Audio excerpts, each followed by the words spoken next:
Hola, ¿qué tal? Pues esto es Alcanzando el Conocimiento, ya estamos con ustedes, nos da muchísimo gusto saludarlas y bueno, pues hoy tenemos muchísima información en temas de ciencia, tecnología, educación, innovación, interesante para todas y todos ustedes. Soy Berta Alicia Galindo, estas son las noticias en Alcanzando el Conocimiento. Comenzamos. Y este martes se llevó a cabo la instalación del Consejo Promotor para promocionar a nivel internacional lo hecho en México. El secretario Marcelo Ebrard hizo la presentación del Consejo en un evento que reunió pues a secretarios de gobierno, a empresarias, empresarios, artistas, deportistas y representantes de empresas de tecnología en torno a un objetivo común: defender el orgullo de las cosas hechas en México, promover el consumo de productos hechos en México y fomentar la innovación en la economía nacional. Y bueno, pues estas son las acciones que forman parte del Plan México. Así lo explicó el titular de la Secretaría de Economía, Marcelo Ebrard. Hace poco la presidenta Claudia Sheinbaum nos hizo favor de presentar y comentar el Plan México. El Plan México es una hoja de ruta que se preparó con muchas de las representaciones que están aquí para los próximos años, es decir, los años inmediatos que tenemos enfrente, que tienen muchos elementos de incertidumbre, porque están cambiando las reglas del comercio mundial y porque lo que nos era familiar ya no es lo que estamos viendo. El punto principal, el primer paso, quizá el más importante de todos, que nos pidió la presidenta Sheinbaum para que este Plan México tome su camino, es, oigan, sepamos en primer lugar qué producimos, quiénes somos, qué significamos, porque no vamos a ir nada más a una negociación comercial o arancelaria en estos nuevos tiempos, sino que tenemos que colocar a México, no solo proteger lo que ya tiene, sino colocarlo para salir adelante y ganar. El propósito de todo este esfuerzo es que México salga adelante, que México sortee cualquier cosa que se nos llegue a presentar, que estemos unidos, que estemos cohesionados y que proyectemos a nuestro país. También participaron Francisco Cervantes, presidente del Consejo Coordinador Empresarial. Para nosotros es una gran noticia, lo hecho en México, porque si lo traducimos, esto quiere decir que elevar el contenido nacional. Todo esto va a ser beneficio para las empresas medianas y grandes, que cuando les va bien a las medianas y grandes, por ende le va bien a la parte micro, a la microempresa, a las pymes. Entonces esto se vuelve de veras una gran oportunidad y que tenemos que echarle ganas todos para que podamos, tenemos que ponernos la camiseta todos y jalar la cuerda del mismo lado para que saquemos. México tiene una potencia impresionante, una capacidad industrial, somos el país número 7 a nivel mundial en manufactura de todo el mundo. Vamos a sacarle provecho.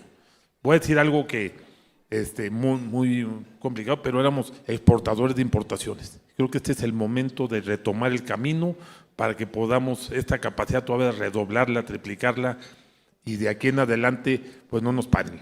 El cantante Mijares, que bueno, pues fue desmañanado, casi caído de la cama, él mismo lo dijo, pero pues de una manera muy simpática, muy agradable como es él, pues dijo lo interesante que era viajar por todo el mundo y siempre llevar en alto el nombre de México en su equipo, en todos sus cantantes, todo el elenco que él lleva. Y pues también, como él dijo, que nos ha pasado a muchas y muchos, seguramente a ustedes, apenas estamos una semana, 2 semanas fuera del país y ya extrañamos a México. El que ven aquí es un holograma, yo estoy todavía, por el tema de horario, estoy acostado, pero muy bien hecho.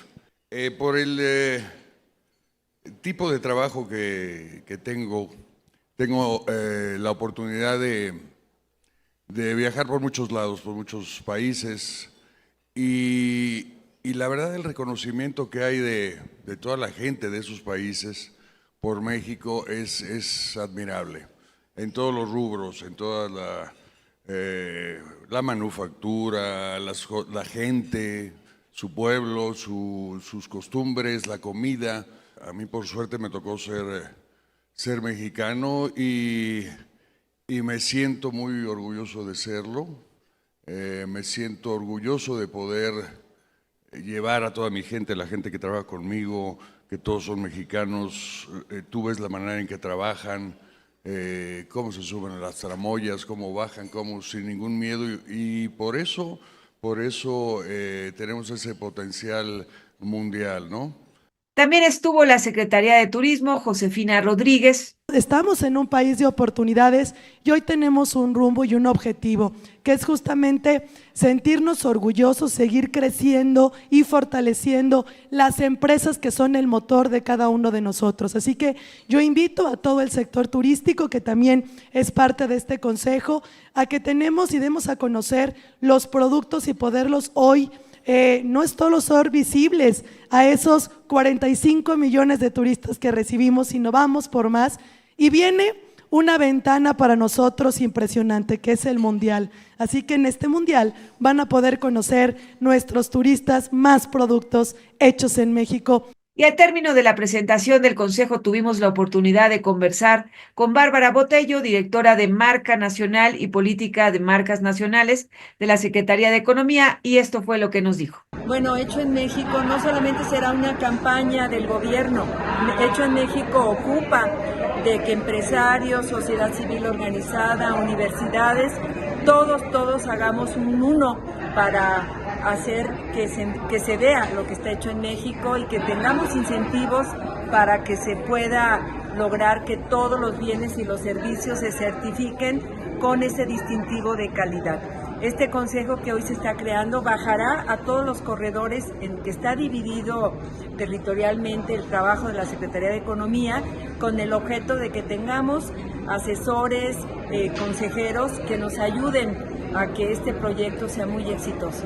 La iniciativa Hecho en México ha sido muy bien recibida por diferentes sectores. Sin embargo, hay otros empresarios que están pidiendo que se intensifiquen las acciones contra el contrabando chino. La empresaria textil Laura Krebs publicó un video explicando la desventaja que tiene la industria mexicana ante las compañías chinas. El contrabando chino que ha entrado a la Ciudad de México nos está dejando en desventaja y nos está dejando fuera de competencia para poder vender. Si ustedes caminan por cualquier parte de la República Mexicana, encuentran pantalones desde 60 y 80 pesos, cuando a nosotros, los fabricantes nacionales, el metro de tela nacional nos cuesta 90 pesos. Y a esos 90 pesos nos falta sumarle el corte, la confección, el lavado, los avíos, el empaque y el transporte de la ciudad de Tehuacán a la Ciudad de México nos cuesta 2 pesos con 10 centavos. ¿Por qué?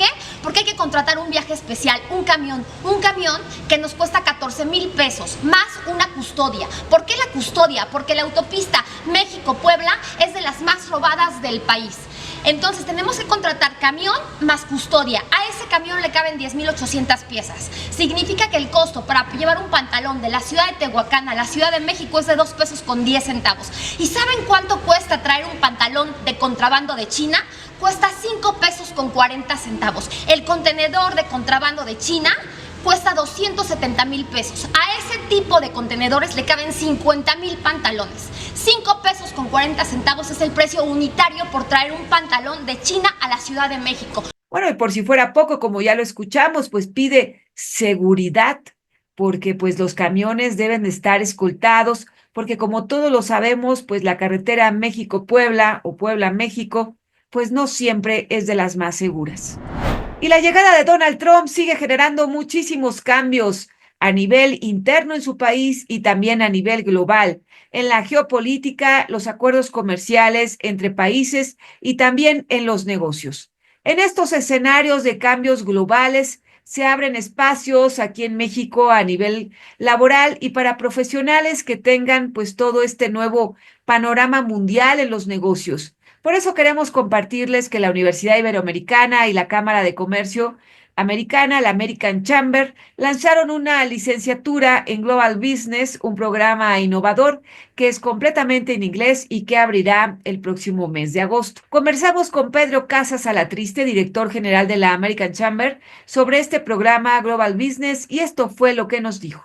En este caso, la presentación de una carrera que prepare a capital humano en negocios, pero también con inglés y todo. Bueno, ya hay otras escuelas, pero tú decías hace rato que para las empresas, a veces norteamericanas, hace falta gente que hable inglés. ¿Qué nos dices de eso? Sí. Es una realidad medible, tangible, donde muchas de nuestras empresas nos dicen, oigan, gran parte de las habilidades que necesitamos, entre muchas otras, no es la única, pero una de las habilidades que necesitamos en la mano de obra mexicana es que puedan hablar inglés. Y pareciera obvio que es algo que ya todos lo tenemos muy internalizado, pero no, la realidad es que sigue habiendo muchas personas que no manejan el idioma inglés con mucha fluidez y que no pueden operarlo a un nivel de negocios. Entonces, lo que está haciendo hoy la Ibero es muy atinado en una coyuntura sumamente importante y le están dando al clavo en lo que el mercado mexicano, que hoy en día es un mercado global, necesita. Entonces, felicidades a la Ibero porque está haciendo gran decisión. También preguntamos sobre las empresas de base tecnológica instaladas en México y que son parte de la American Chamber, y esto fue también lo que nos dijo. Cuando piensas en empresas de base tecnológica, pues las primeras que vienen a la mente son Microsoft, Cisco, Oracle, Amazon, Meta, Google, todas ellas son parte de AmCham, ¿no? Pero cuando dices que tiene una base de innovación, ¿no?, o tecnológica, la verdad es que cada vez más, ¿no? Ya la inteligencia artificial se está volviendo en un componente fundamental de cualquier empresa, inclusive para nosotros como cámara, ¿no? Como asociación civil sin fines de lucro, tenemos que empezar a operar con mucha tecnología, porque es hacia donde se está moviendo el mundo, más allá de los negocios. Entonces, digo, se vuelve un poco capciosa la pregunta, porque entonces te puedo decir, todas las 1.500 empresas que representamos ya utilizan una base tecnológica. Y el presidente de la Comisión de Ciencia, Tecnología e Innovación de la Cámara de Diputados, Erubiel Ávila Villegas, dijo que se va a realizar un foro el próximo 10 de abril con expertos de universidades, investigadores, a fin de preparar una muy buena legislación en, ¿sabe qué? Algo que nos está, pues ya está a la vuelta de la esquina, ya está con nosotros, y es la inteligencia artificial, porque bueno, pues hay muchísimos vacíos, todavía muchísimas cosas que aún desconocemos, muchas cosas que nos hacen falta entender, y bueno, pues esto se tiene que legislar, y pues qué mejor que lo hagan con expertos en el tema. La importancia de preparar una muy buena legislación en materia de inteligencia artificial que respete derechos humanos, que respete principios. ¿Cómo estás? Qué gusto. Que respete todos los marcos éticos e internacionales. No sé si ven ustedes una nota de un encuentro que tuvieron la Comunidad Europea y Estados Unidos, en donde están con enfrentamientos, unos por regularla, otros por no regularla. Entonces, decía por ahí el filósofo, el pensador, despacio que llevo prisa, no por legislar, vayamos a cometer algún error. Por eso vamos a documentarnos y vamos a hacer una asamblea por el mes de abril, a preparar a expertos y preparar una posible iniciativa de ley al respecto. Así que estamos trabajando en equipo, apoyándonos con los que saben, apoyándonos con las universidades, apoyándonos con los investigadores, y seguro va a resultar una muy buena ley. Y la recién creada Secretaría de Ciencias, Humanidades, Tecnología e Innovación, la Secretaría de Salud, la Universidad Nacional Autónoma de México, el Instituto Nacional de Rehabilitación Luis Guillermo Ibarra y el Instituto Nacional de Ciencias Médicas y Nutrición Salvador Subirán firmaron un convenio marco de colaboración para el intercambio de conocimiento y desarrollo de investigaciones relacionadas con el diseño de endoprótesis, exoprótesis y órtesis. Este acto protocolario fue encabezado por la titular de la SECCITI, Rosaura Ruiz Gutiérrez, el secretario de Salud, David Kersenovich Stalisnovich, el rector de la UNAM, Leonardo Lomelí Vanegas, y los directores generales del Instituto Nacional de Rehabilitación, Carlos Pineda Villaseñor, y del Instituto Nacional de Ciencias Médicas y Nutrición, Salvador Subirán, José Cifuentes Osornio. Esto fue en el auditorio Nanahuatzin del Instituto Nacional de Rehabilitación. Esto fue algo de lo que comentaron las autoridades durante la firma del convenio. La Universidad Nacional es fundamental para este país. No existiría México como es hoy si no existiera la UNAM y luego todas las universidades que a partir de la UNAM se empezaron a crear desde el siglo pasado. Lo que ellos han logrado en esta escuela es de gran importancia y por eso yo reuní al director de este instituto, al director de la escuela, para que trabajaran juntos, porque lo que se está preparando, además de que están preparando a jóvenes que tengan esta especialidad de hacer prótesis y órtesis, además están fabricando los instrumentos para los pacientes. La firma de este convenio de colaboración marca un nuevo capítulo de cooperación y compromiso para la Universidad Nacional Autónoma de México y las instituciones socias. Representan un paso firme hacia un presente y un porvenir en los que la educación superior pública, la ciencia, la salud y la innovación convergen para cambiar realidades. Las prótesis no deben de ser un lujo, sino un derecho de quienes las requieren para mejorar su calidad de vida. Gracias a esta colaboración podremos garantizar que la innovación beneficie a quienes más los necesitan. Con la firma de este convenio de colaboración damos un paso decidido, un paso definitivo hacia el diseño y manufactura de endoprótesis y exoprótesis con el propósito de fortalecer las capacidades nacionales y reducir la dependencia tecnológica externa. En México se realizan alrededor de 27,000 amputaciones anuales, lo que equivale a un promedio de 75 intervenciones diarias.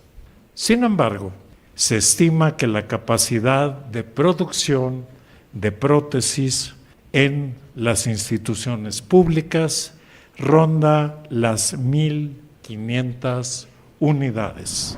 Ya se publicó la convocatoria de Mujeres en la Ciencia, esta beca que está promovida por la Fundación L'Oréal, UNESCO y la Academia Mexicana de Ciencias. Bueno, pues ustedes pueden revisar esta convocatoria en el portal alcanzandoelconocimiento.com. Y pues del 21 de febrero al 2 de marzo se llevará a cabo la edición número 46 de la Feria Internacional del Libro en el Palacio de Minería.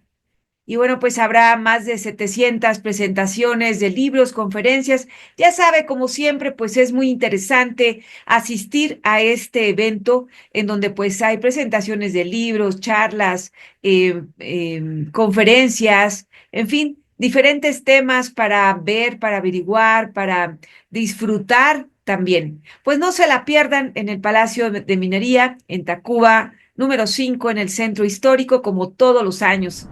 Y esta semana ya se dieron avances en lo que va a ser la nueva ley para prohibir la siembra de maíz transgénico en México. Y aquí en Alcanzando el Conocimiento, bueno, pues hemos seguido muy de cerca este tema y platicamos con la científica Ana Bergier.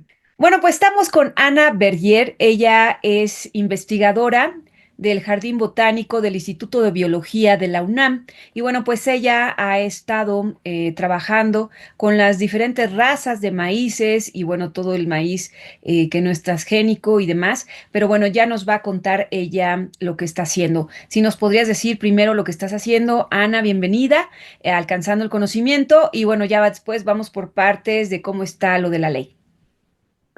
Muy bien, pues como bien decías, yo soy investigadora en el Jardín Botánico del Instituto de Biología de la UNAM y ahí en el Laboratorio de Genética de la Conservación lo que hacemos es investigar los procesos que originan y mantienen la diversidad en plantas que utilizamos, que son de nuestro interés, como el maíz y el algodón. en toda su diversidad, desde las silvestres, los parientes silvestres, hasta las plantas, este, domesticadas.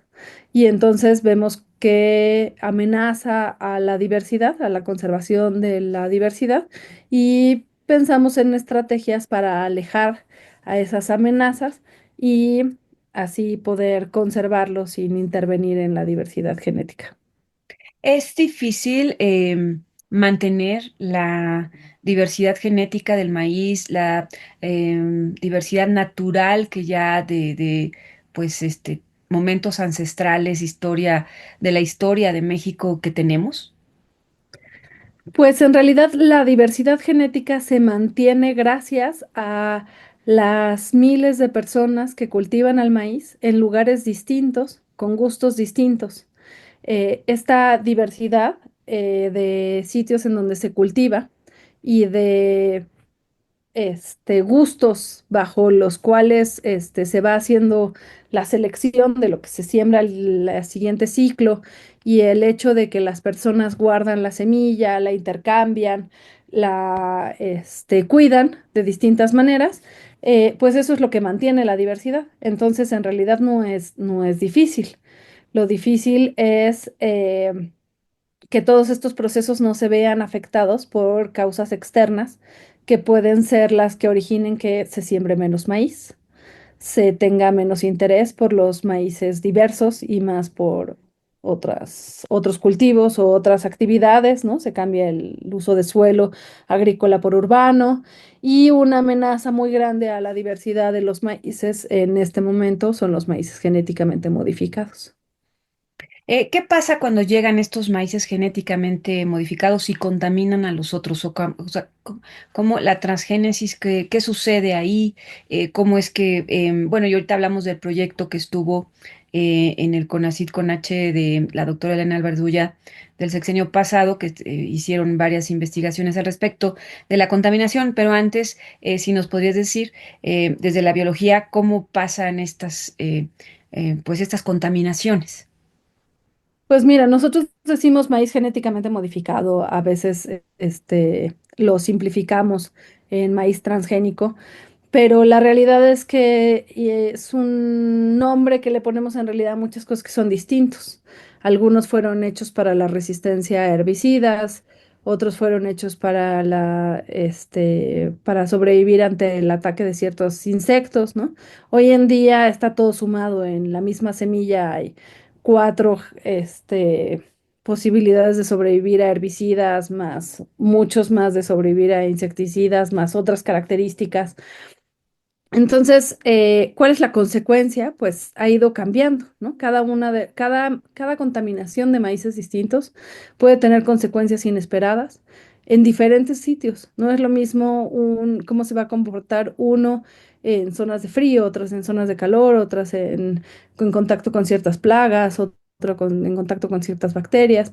Lo que se sabe es que es muy importante el ambiente para saber cómo se van a comportar los organismos genéticamente modificados.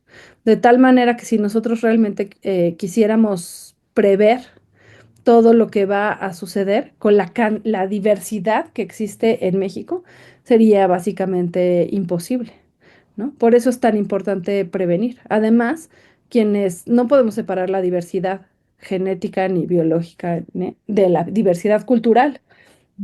Nosotros somos quienes estamos consumiendo estos maíces, y digamos, sin el consumo no hay cultivo, y sin el cultivo no hay consumo.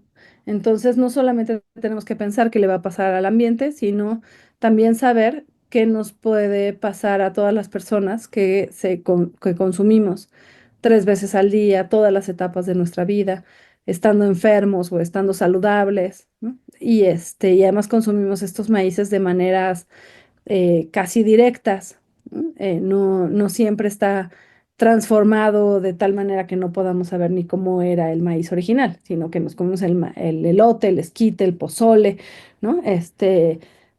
Maíces que se consumen muy directamente, y no está realmente investigado qué pasa con cada uno de estos maíces o con la mezcla de todos ellos en nuestros maíces y el consumo después a largo plazo. Entonces hay tantas interrogantes porque no se ha demostrado ni siquiera que son seguros para nuestras formas de consumo, mucho menos se ha demostrado que sea seguro de consumir los contaminados.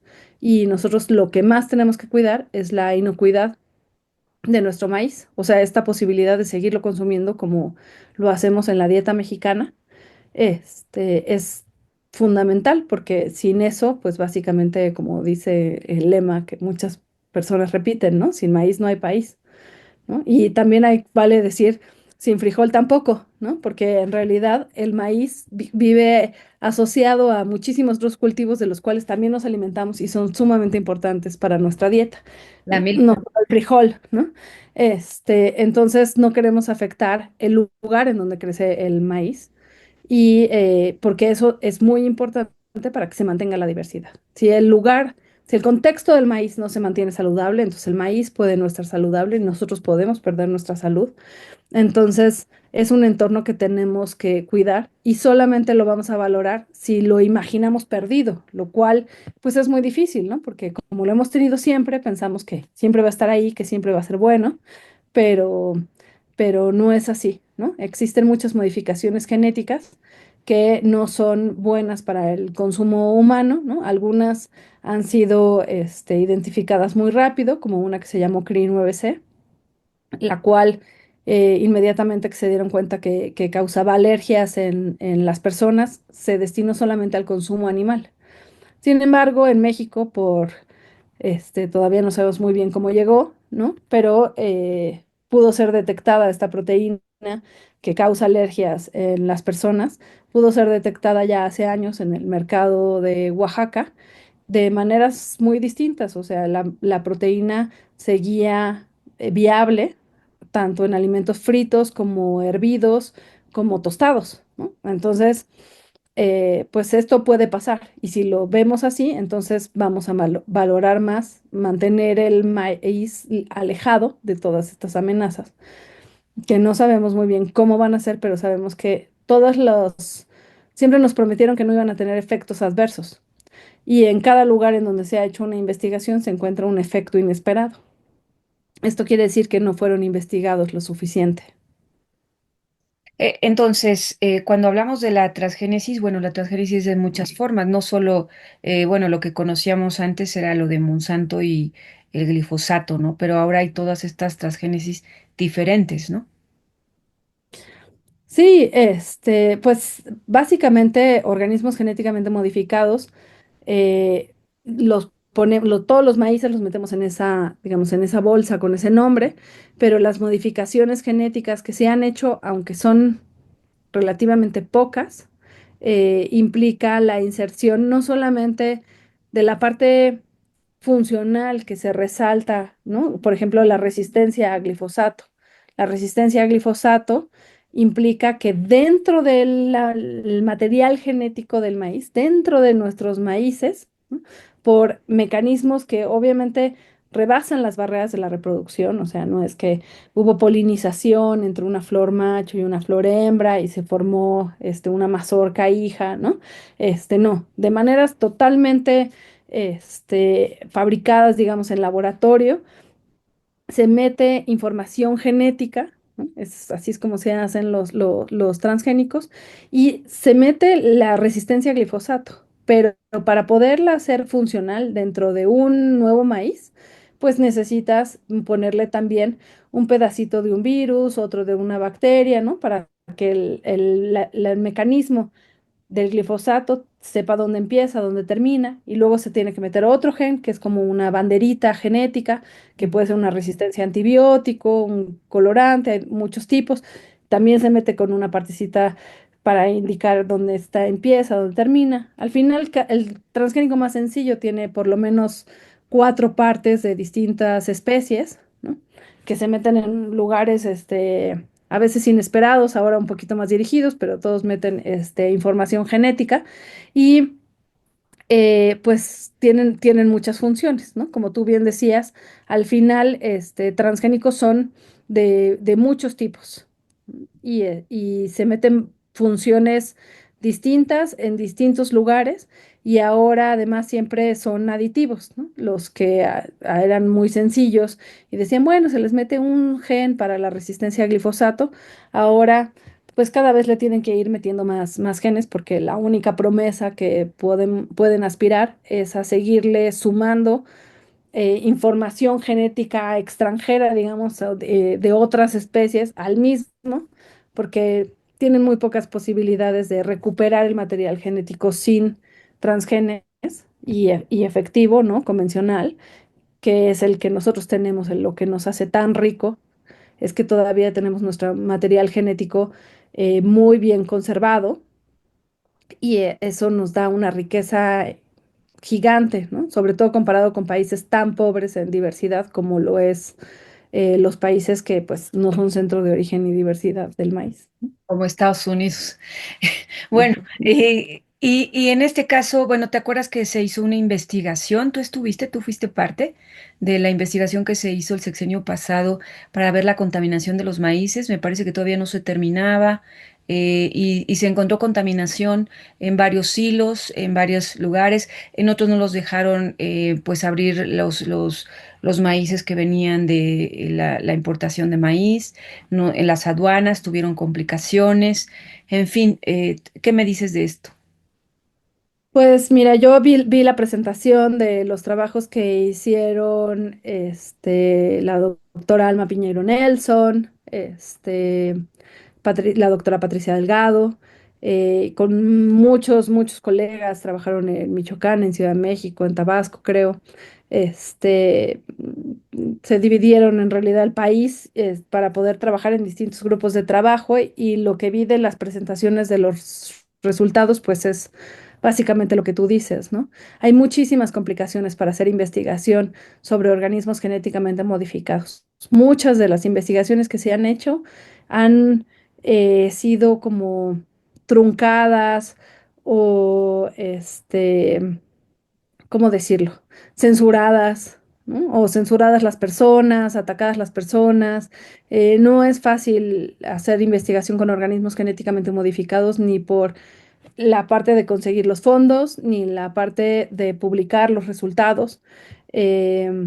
Como que se vuelve uno portador de malas noticias, de cosas que realmente son muy tristes, ¿no? Decir que realmente hay información genética extranjera que se ha metido a los maíces, que es indeseado, que nos puede causar un daño al maíz, siempre es difícil, ¿no? A veces incluso desde la política no quieren eso y obviamente las empresas que quieren seguir vendiendo la idea de que son lo máximo y además siguen diciéndolo sin datos, ¿no? Sin información que lo pruebe, no han probado ni que son buenos ni que producen más, pero para nada, ¿no?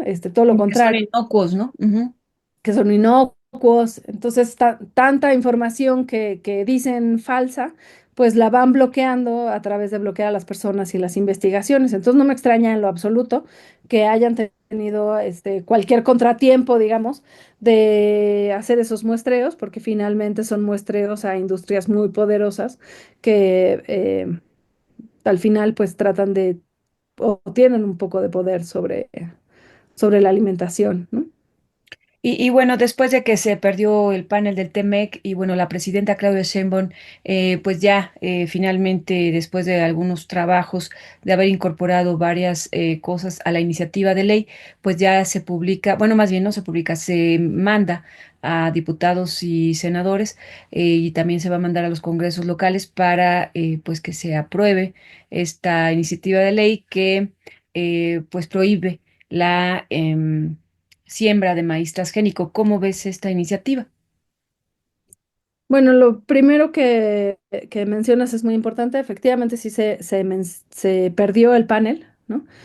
Lo que se perdió fue que México debió hacer un trámite previo a tomar estas medidas eh, y pues no lo hizo, ¿no? Y Estados Unidos sabía que México no había hecho este panel y lo que dice el resultado del panel es no hicieron el procedimiento adecuado, aunque mostraron información científica muy buena, no está sistematizada como el procedimiento lo indicaba, ¿no? ¿Quién tenía que hacerlo? ¿Relaciones Exteriores o Secretaría de Economía o quién?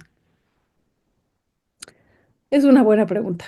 Este, lo que tenían que haber hecho era un análisis de riesgo. El análisis de riesgo lo puede hacer básicamente cualquier persona, porque el chiste del análisis de riesgo es ver cuál es tu meta de protección, ¿no? Qué es lo que no quieres afectar, y después analizar si la medida que vas a tomar, en este caso, prohibir el uso del maíz transgénico para consumo humano. Y la otra cosa que Estados Unidos se quejó es que en el futuro íbamos a ir tratando de sustituir el maíz genéticamente modificado del consumo para los animales y para la industria en general, ¿no? Ser una medida futuro, y también la medida de prohibirlo para las personas. En realidad México es autosuficiente en el maíz que necesitamos para las personas. Sin embargo, se sabe que hay una desviación muchas veces de maíces que entran para el consumo animal y que por alguna razón llegan hacia lo que consumimos las personas. Entonces era importante tener trazabilidad, o que tuviésemos las evaluaciones bueno, las evaluaciones para poder tomar decisiones en todo eso, ¿no? Pero el tema del TEMEC en particular fue esas dos medidas. Entonces, lo que pasa ahora es que se quitaron esas dos, se dejaron inviables, digamos, el decreto, ¿no? Esas dos características para que no tuviésemos más problemas por ahora. Y si nosotros quisiéramos tener esa medida vigente, lo que tenemos que hacer es hacer bien el procedimiento, que es presentar el análisis de riesgo. Una vez que tengamos el análisis de riesgo y mostremos que la medida nos parece adecuada y suficiente, Estados Unidos opina sobre esa medida, lo presentamos, Estados Unidos opina sobre la medida, y sin importar lo que opine sobre la medida, nosotros podríamos ya implementar la medida, ¿no? Se podría retomar. Se podría retomar, sí. Es un camino que hay que decidir si se quiere o no, sobre todo porque la presidenta bien dijo que la idea era darle la vuelta al tema. El problema fue como un gran bache, que cuando ella dijo vamos a darle la vuelta, vamos a presentar una nueva iniciativa. La iniciativa anterior tenía algunas partes que no les gustaron y parecían muy costosas de implementar. Y entonces, al parecer, una persona de la SADER fue quien supe a la CONAMER la nueva propuesta, ¿no? Y la nueva propuesta solamente dice que va a estar prohibido para el cultivo el maíz transgénico, ¿no? Cuando las propuestas anteriores en los decretos y la propuesta anterior en la iniciativa de reforma constitucional y en el TEMEC y en el Protocolo de Cartagena y en nuestra ley de bioseguridad, en todos lados se habla de genéticamente modificados, ¿no? Los genéticamente modificados son aquellos que rebasan las barreras de la reproducción y la recombinación, ¿no? Para obtenerse, digamos que no se obtienen por cruzas tradicionales, ¿no? Y entonces pues estaba muy claro. Y ahí se inventaron en esa reforma que hubo intermedia una definición de transgénesis que no era necesario, y eso causó muchísimo revuelo porque pasamos de tener pues claramente una promesa de que no iba a haber maíces genéticamente modificados en el país, ¿no? Que era lo que se entendió durante toda la campaña de la presidenta. De repente podía ser que tuviésemos la presidenta que pasara a la historia como la que había abierto la puerta a los organismos genéticamente modificados en el maíz, ¿no? Algo que era totalmente distinto y que estaba originado por una confusión que es muy grande, que ha ocurrido en el país en distintos momentos, o en distintas personas más bien, que es pensar que los híbridos son organismos genéticamente modificados, y eso tiene que quedar súper claro. La iniciativa actual no prohíbe ni va en contra del cultivo de los híbridos, no va en contra de nada que es el sistema de maíz del país. El sistema de maíz del país va desde los teosintles, los parientes silvestres, las variedades nativas, tenemos unas variedades mejoradas y tenemos variedades híbridas. Todo eso es convencional. Su material genético, su información, su historia, siempre han sido de maíces, y no ha habido una manipulación genética para insertar información de otras especies, ni de cambiarle sus formas, que no se podrían hacer por cruzas tradicionales, ¿no? Eh, entonces, pues ese era la mayor confusión, ¿no? Que decían, bueno, pues es un riesgo esta reforma porque necesitamos de los híbridos. Y era claro, pero es que los híbridos no son organismos genéticamente modificados, ¿no? Entonces, una vez que ya nos entendimos todos, ¿no? Y quedó clara la ciencia, que no era nada, no es muy fácil, lo que está detrás, ¿no? Los conceptos y entender qué es un híbrido, qué es un genéticamente modificado, qué es un pariente silvestre, ¿no? Pero una vez todos queremos lo mismo, todos necesitamos en este país que el maíz esté saludable, que le invertamos tanto en las instituciones públicas como en fortalecer los conocimientos tradicionales para que se conserven con los maíces todos los usos, ¿no? Que se conserven también las semillas nativas, que se conserve la milpa, que podamos seguir fortaleciendo desde las instituciones públicas la asistencia técnica, reconocer el concepto de conservación de la agrobiodiversidad desde la Constitución, en fin, obviamente asumir y volver a poner, porque esto también se había perdido, que México es, bueno, que para México el maíz es el alimento básico, eso es fundamental, ¿no? Pero que además México es el centro de origen y diversidad del maíz. También en este momento la nueva reforma retoma eso y pues lo hace desde una manera muy importante, ¿no? Reconoce que es la base de la existencia de los pueblos indígenas y afromexicanos.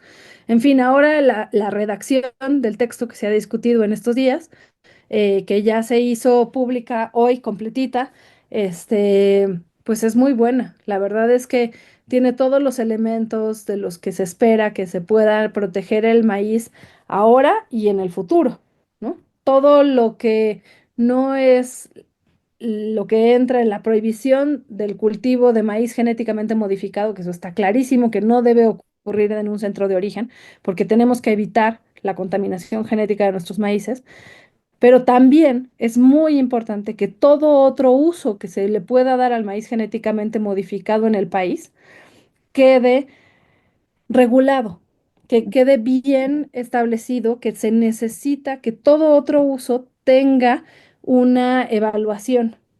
Y esa evaluación tiene que ser bajo el principio que necesitamos que no sea una amenaza, o sea que, como dice, es que todo otro uso del maíz genéticamente modificado debe ser evaluado en los términos y disposiciones legales para quedar libre de amenazas, eso, libre de amenazas a la bioseguridad, pero también a la salud y también al patrimonio biocultural de México, y que las evaluaciones tienen que ser en función de la población mexicana, no en base a que se van a cultivar en Estados Unidos, ni que se podrían llegar a consumir allá bajo las formas de consumo de allá, porque nosotros consumimos 10 veces más, consumimos por persona, consumimos 3 veces al día, consumimos toda nuestra vida.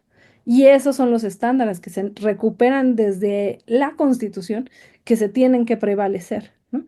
Y luego además dice que tiene que haber investigación, tiene que haber innovación, obviamente tiene que existir un monitoreo adecuado, ¿no? Entonces, realmente todos los elementos han quedado escritos ahora y francamente me parece que se logra este triunfo gracias a que la presidenta, después de haber visto eh, que casi podía haber sido aprobada una cosa sin la participación de la población mexicana, ¿no? Las organizaciones, Siendo ¿no? el maíz tan importante, pues ella hizo una cosa totalmente distinta, ¿no?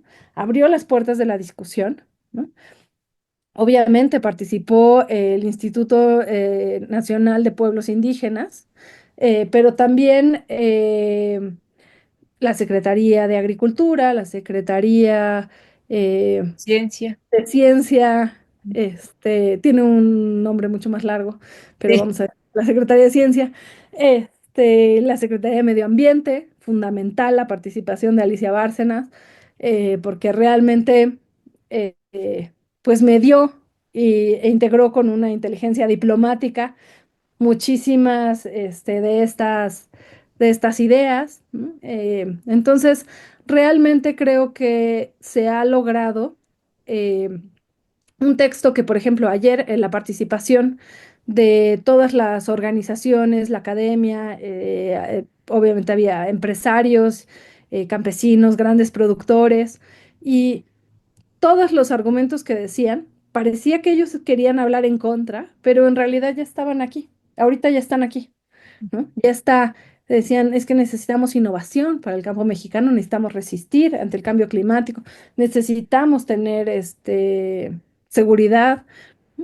Todo eso ha quedado integrado en el texto. La verdad es que me parece que es un momento histórico muy bueno para el maíz. Te digo que pensamos que era el peor año del maíz, ¿no? Y ahora realmente tenemos ante nosotros un texto que está pues integrando todas las visiones de una manera en que después se va a tener que atender los problemas locales, bajar a las leyes secundarias. Hay muchísimos temas que se tienen que entender cómo se va a hacer. El No camino es todo largo va a todavía. ir Ujú. solución, ¿eh? El camino es largo todavía. El camino va a ser largo, pero los primeros pasos están bien claros. O sea, este es el rumbo, este es el camino y va a haber que seguir trabajando mucho desde la ciencia. Tenemos un trabajo enorme, ¿no? Para resolver los baches, para ver cómo sí se pueden hacer muchos de los aspectos que se necesitan. Y es, bueno, fundamental que ponga a la par, ¿no? Los conocimientos científicos, humanísticos, innovación, con los conocimientos tradicionales que no son los que han mantenido la diversidad de este país, le dieron la materia prima, digamos, a todos los híbridos y también a los transgénicos y a los organismos genéticamente modificados, ¿no? Son la base de la variación que hay, ¿no? Todo eso salió gracias a los conocimientos tradicionales que se pueden ver implementados en cada una de las milpas y en su diversidad y se tienen que seguir fortaleciendo para que se mantenga esa diversidad. Pues qué bueno que se pudo revisar a tiempo, que se pudieron incluir a todos los sectores, a las organizaciones, a las comunidades, también a la base científica, a todos los grupos, a los empresarios, ¿no? Que eran los que estaban, yo creo que más en desacuerdo, porque bueno, decían, y qué va a pasar, como dices, con el cambio climático? Un maíz resistente, la sequía, en fin, ¿no? O sea, qué bueno que se le dio el lugar en esta ley a todos y bueno, pues ahora pues era trabajar duro, ¿no? Sí, claro, quedan bastantes etapas, pero sí hay que dejar muy, muy claro que la diversidad que se ha formado durante miles de años, ¿no? Quiere decir que han ido sobreviviendo unos y otras plantas en distintos lugares y esta sobrevivencia a las diferentes condiciones está guardada adentro de los maíces, digamos, ¿no? Y que es ahí en donde vamos a encontrar la mayor cantidad de soluciones y que es después con el mejoramiento, la selección, llevarlo con tecnología, maquinaria, riegos, etcétera, otras cosas que no son solamente la genética de las semillas, se puede maximizar eh, las soluciones que se pueden obtener. Sin embargo, si tuviésemos maíces cero diversos, como son los transgénicos, ¿no? Que no existe nada de diversidad, de ahí no se puede sacar nada, ¿no? Eso es Y para además se que tiene que todo el mundo comprar y comprar, entienda ¿no? La semilla. lo Ajá. pobre, ajá, eso es pobreza, ¿no? Y pobreza de soluciones. Y por más que haya dinero, pues de monedas no nos vamos a alimentar, ¿no? Entonces, es muy importante que veamos que si conservamos la diversidad, en realidad estamos teniendo un patrimonio vivo, una riqueza y un futuro también para las siguientes generaciones, ¿no?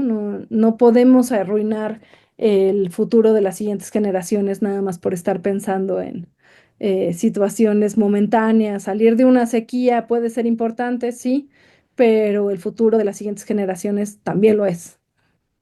Exacto. Pues Ana, muchísimas gracias. No sé si tengas algo más que decirnos. Nos parece un momento muy interesante. Nosotros en Alcanzando el Conocimiento años atrás habíamos tenido este tema muy en la mira y bueno, nos da muchísimo gusto, nos sentimos hasta parte, no somos parte de ninguna organización, pero desde el periodismo, desde la parte científica, del periodismo científico, pues nos sentimos pues contentos por lo menos que hay esta ley y bueno, también de que pues más adelante se puedan seguir haciendo más cosas en pro de la protección de la biodiversidad de los maíces. Pues sí, muchas gracias. Pues esto que nos está sucediendo es una invitación también a que todas las personas trabajemos de ahora en adelante, no solo en estar defendiendo, porque toda la energía que teníamos que poner como organizaciones, como académicos, como personas campesinas para detener esta amenaza, pues ya no va a ser necesaria. Ahora podemos seguir adelante, podemos pensar todos en el futuro que queremos, qué necesidades necesitamos, con las necesidades que necesitamos trabajar, ¿no?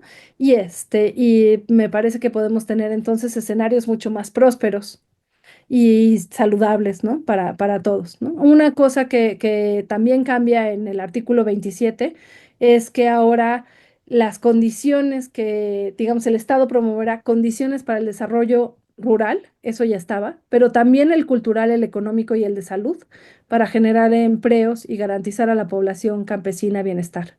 Entonces, pues bajo ese principio podemos trabajar todas las personas que nos interesa el bienestar público y pues qué mejor desde las instituciones públicas y con los medios de comunicación y con todas las personas que se quieran unir.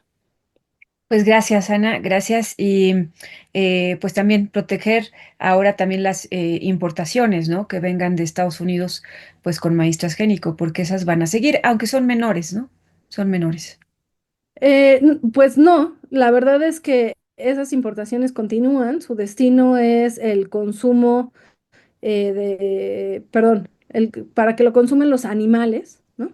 Principalmente, y dado que hay un gran auge en la producción de proteína animal, pues entonces esos maíces están viniendo, pero como ya te dije, eso entra dentro de los otros usos y tendrán que ser evaluados y tendrán que moverse en el país siendo libres de amenazas para la salud, la biodiversidad y el patrimonio biocultural. Esas son las características que tendrá que tener ahora esa industria y respetarlo.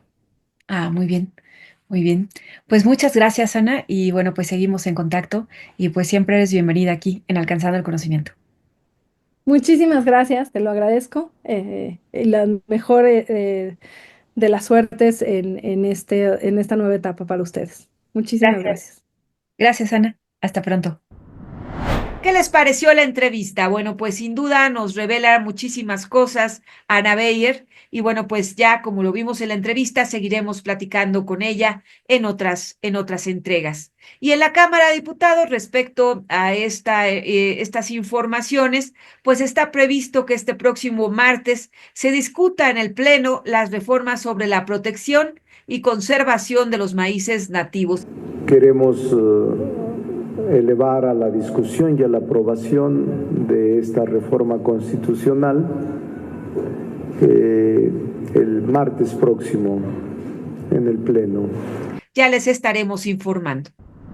Pues ya nos vamos, esto ha sido todo, nos da muchísimo gusto que hayan estado con nosotros, síganos en todas nuestras redes sociales, en Alcanzando el Conocimiento, en las redes de Bertalicia Galindo, y bueno, pues como cada semana siempre estamos informándole de lo más relevante de temas de ciencia, tecnología, educación, innovación y muchas otras cosas más que tienen que ver, pues en la mejora sin duda de nuestro país.